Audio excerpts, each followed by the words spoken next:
మాట ప్లీజ్ నా తరపు నుంచి మీరు క్వశ్చన్ చేయండి సార్ మీడియాలోని ప్లీజ్. అడల్టరీ లీగలైజ్ దేనికి అయ్యింది సార్? విచ్చలవిడిగా తిరగమనే సార్.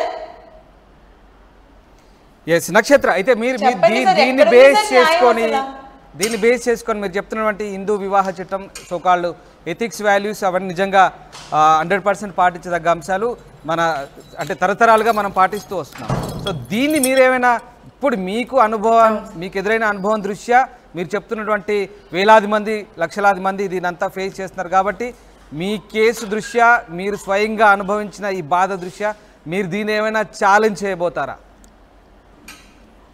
కోర్టు ఇచ్చినటువంటి? సార్ నా ఒక్క దాంతో పోరాటం అంటే నేను చేయలేను సార్. ఇలాంటి సమాజంలోని నాలాంటి దాన్ని తొక్కి పడేస్తారు సార్.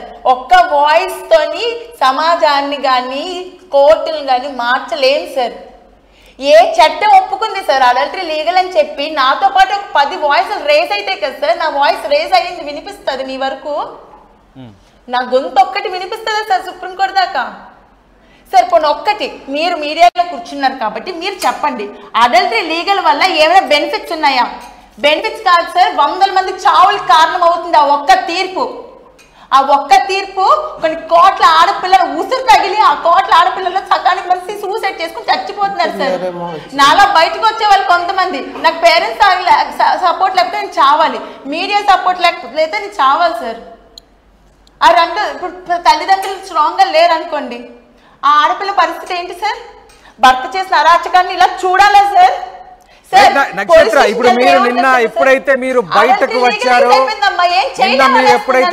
వచ్చారో మీరు బయటకు వచ్చినప్పటి నుంచి కూడా మీ వెంటే మీడియా ఉంటుంది, మీకు ఎప్పుడు మద్దతుగానే ఉంటుందని మాకు అనిపిస్తుంది. సో మీరు ఈ విషయంలో మీరు ఎలాంటి అభిప్రాయంతో ఉన్నా సరే, కానీ ఒకవేళ నిజంగా మీ భర్త కనుక ఇప్పుడు ఇలాంటి శిక్ష చేశాడు కాబట్టి సుప్రీంకోర్టు చెప్పినటువంటి గైడ్ లైన్స్ ప్రకారం కనుక మీరు కనుక శిక్ష వెయ్యాలనుకుంటే మీ భర్తకి ఎలాంటి శిక్ష వేసే ఆలోచన చేస్తారు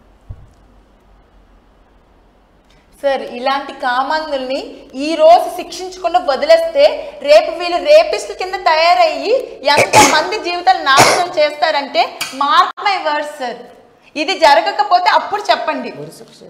ఇలాంటి వాడు ఉరిశిక్ష కరెక్ట్ సార్. రైట్, అంటే ఈ అంశాన్ని శిక్ష పడితే ఇంకొకటి ఆ తప్పు చేయడానికి భయపడతాడు సార్. ఈ విషయాన్ని మీరు చెప్తున్నటువంటి సోకాల్డ్ అడల్టరీ విషయాన్ని మీ భర్త ఎప్పుడైనా మీతో ప్రస్తావించాడా? సుప్రీంకోర్టు ఎట్లా చెప్పింది నాకేంటి మొగాన్ని అన్నారా? సార్ వాడు ఏ సినిమా అయితే బ్యాక్ డోర్ అనే మూవీ చేశాడో ఓకే అదొక వరస్ట్ సినిమా సార్. ఆ సినిమాలో ఒక డైలాగ్ ఉంటుంది, ఆ అమ్మాయి కొంచెం ఇలాగా హీరోయిన్ అంటది ఇలా చేయడం ఓకేనా కరెక్టేనంటే సుప్రీంకోర్టు అడల్టరీ లీగల్ అయ్యిందన్న డైలాగ్ ఆ మూవీలో ఉంది sir. Please go through it. సమాజానికి ఏమని చెప్తున్నారు అందులో? ఆ హీరో అంటే మా హస్బెండ్ చెప్పిన డైలాగ్ లో సుప్రీంకోర్టు అడల్టరీ లీగల్ అయిందని చెప్పింది అంటే ఒక మూవీలో అలాంటి సీన్ పెడితే ఏమని సార్ సమాజానికి ఇస్తున్నారు మీరు? అడల్టరీ లీగలైజ్ అయింది, పెళ్లి అయినోడైనా పెళ్లి కానోడైనా ఎవరైనా సరే వెళ్ళి రూముల్లోకి వెళ్ళిపోమన్నా సార్? సో సినిమాల్లో ఉన్నటువంటి ఆ మూవీలో ఆ డైలాగ్ ఎందుకుంది?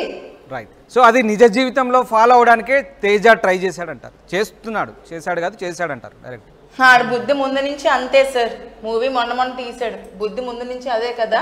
సుప్రీంకోర్టు ఎప్పుడైతే మంచి తీర్పును ప్రకటించిందో అందరికి ఇక్కడ ఇంత కొమ్ములు వచ్చేసారు సార్, భయం పోయింది. సుప్రీంకోర్టు ఇచ్చిన ఆదేశం మేరకి అందరూ చక్కగా దాన్ని మంచికి వెళ్ళమని ఎవరు చెప్తే ఫాలో అవ్వడు సార్. చెడుకి వెళ్ళమంటే మాత్రం చక్కగా సుప్రీంకోర్టు చెప్పింది కదా అడల్టరీ లీగలైజ్ అదే మేము ఫాలో అయిపోతాం అని చక్కగా ఫాలో అవుతున్న మగవాళ్ళు ఎంతో మంది. రైట్, ఇక నక్షత్ర ఒక్క విషయం చెప్పండి. ఇప్పుడు ఆయన ఏదో 1-2 సినిమాల్లో చేశాడు అంటున్నారు. ఆ సినిమాల్లో చేసినటువంటి ఆర్టిస్టులే కావచ్చు, హీరోయిన్సే కావచ్చు, వీళ్ళంతా మీతో ఎలా ఉండేవారు? మీతో సఖ్యతగా ఉండేవాళ్ళ? మీ ఇంటికైనా వచ్చేవాళ్ళ? మీతో మాట్లాడేవాళ్ళ? వాళ్ళ మీకు పరిచయం చేసేవాళ్ళ? ఈయన తేజ మీకు పరిచయం చేసేవాడా? ఒకరిద్దరు కొంచెం పెద్ద ఆర్టిస్టులో ఉన్నట్టు అవును సార్, నాకు తెలియదు సార్ వాళ్ళు ఎవరుని. పూర్ణ గారు యాక్ట్ చేసిన బ్యాక్ డోర్ మూవీలో అయితే ఆయన చెప్పేవాడు పూర్ణ కూడా నన్ను డేట్ చేయడానికి రమ్మని చెప్పింది అని చెప్పేసి. పూర్ణ కూడా నేను వెంటనే వాళ్ళ డైరెక్టర్ కి కాల్ చేసి అడిగాను, పూర్ణ అడిగిందంట వీడిని రమ్మని.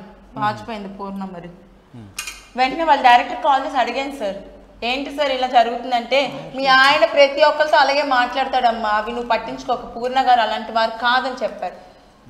ఆవిడ మీతో ఏమైనా మాట్లాడిందా, ఎప్పుడైనా మాట్లాడిన సందర్భం ఉందా? అది సార్ లేదు సార్, సెట్స్ లో ఉన్నప్పుడు ఒక్కసారి నేను ఆమెను మీట్ అయ్యాను అంతే.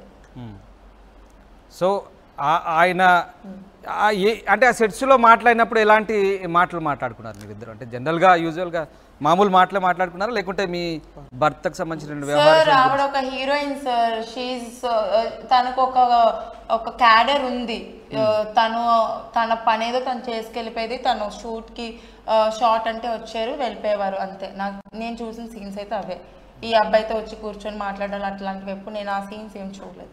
సో ఇంకా మిగతా హీరోయిన్స్ కు సంబంధించి ఎట్లాంటి ఇన్ఫో అయితే మీ దగ్గర లేదు, వాళ్ళు మీతో ఎలాంటి ఏం షేర్ చేసుకోలేదు? లేదు సార్. అంటే మొత్తం మీద కానీ వాళ్ళ మూవీ డైరెక్టర్ నాకు కొన్నిసార్లు అబ్బాయి మీద కొన్ని చెప్పారు సార్, మీ హస్బెండ్ మేము ఎన్నోసార్లు మంచి చెప్పడానికి ట్రై చేసాము, మంచి దారిలో వెళ్ళమని చెప్పాము, మంచి భార్యని వదులుకోవద్దని చెప్పామని చెప్పారు. ఆయన నాకు చెప్పారు సార్, ఆ డైరెక్టర్ నాతో ఎన్నోసార్లు చెప్పారు. కర్రీ బాలాజీ ఆయన పేరు, డైరెక్టర్ గారి పేరు. ఆయన కూడా చాలా మంచి చెప్పడానికి ట్రై చేశారు సార్ ఈ మనిషికి. ఇతను వినలేదు అంతే, ఇతని బిహేవియర్ ప్రాపర్గా లేదు, ఇతను వినలేదు అంతే. రైట్. అంటే నక్షత్ర నేనేమంటున్నాను, ఇప్పుడు మీరు ఇంత వ్యవహారం ఇంత తతంగం జరుగుతుంది కదా, ఇప్పుడు పూర్ణ లాంటి ఒక మంచి నటి, ఆవిడ కొంత ప్రఖ్యాతి ఉన్నది, తనకు పేరుంది, అలాంటి వాళ్ళని కలిసి మీకు జరుగుతున్నటువంటి అన్యాయం ఏమైనా చెప్పే ప్రయత్నం చేస్తారా? సార్ నాకు అంత స్కోప్ లేదు సార్.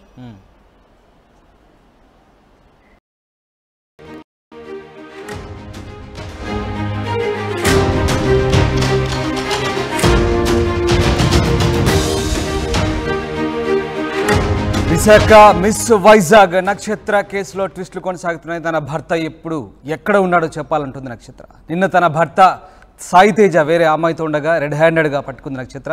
పోలీసుల ముందే సాయితేజకు నక్షత్రకు మధ్య ఘర్షణ జరిగింది. వేరే అమ్మాయిని బైక్పై తీసుకెళ్లారు కానిస్టేబుల్స్. పోలీస్ స్టేషన్కి తీసుకెళ్లని అధికారులు. అయితే సాయితేజ వేరే అమ్మాయిని తప్పించారంటూ నక్షత్ర ఆరోపిస్తుంది. రాజకీయ పలుకుబడి వల్లే తనకు అన్యాయం చేస్తున్నారంటూ మండిపడుతుంది. మొదటి నుంచి కూడా పోలీసులు పట్టించుకోవడం లేదంటూ ఆవేదన వ్యక్తం చేస్తోంది నక్షత్ర. మొత్తం మీద తన భర్తను వేరే అమ్మాయిని తప్పించారంటూ నక్షత్ర ఆరోపిస్తుంది. ప్రస్తుతం తన భర్త ఎక్కడున్నాడో చెప్పాలంటోంది. నిన్న తన భర్త సాయితేజ వేరే అమ్మాయితో ఉండగా రెడ్ హ్యాండెడ్గా పట్టుకుంది నక్షత్ర. ఇప్పుడు తన భర్త ఎక్కడ ఉన్నాడో మాత్రం చెప్పాలంటోంది. ఇది మొత్తం మీద విశాఖ మిస్ వైజాగ్ నక్షత్ర కేసులో అయితే ట్విస్టులు కొనసాగుతున్నాయి.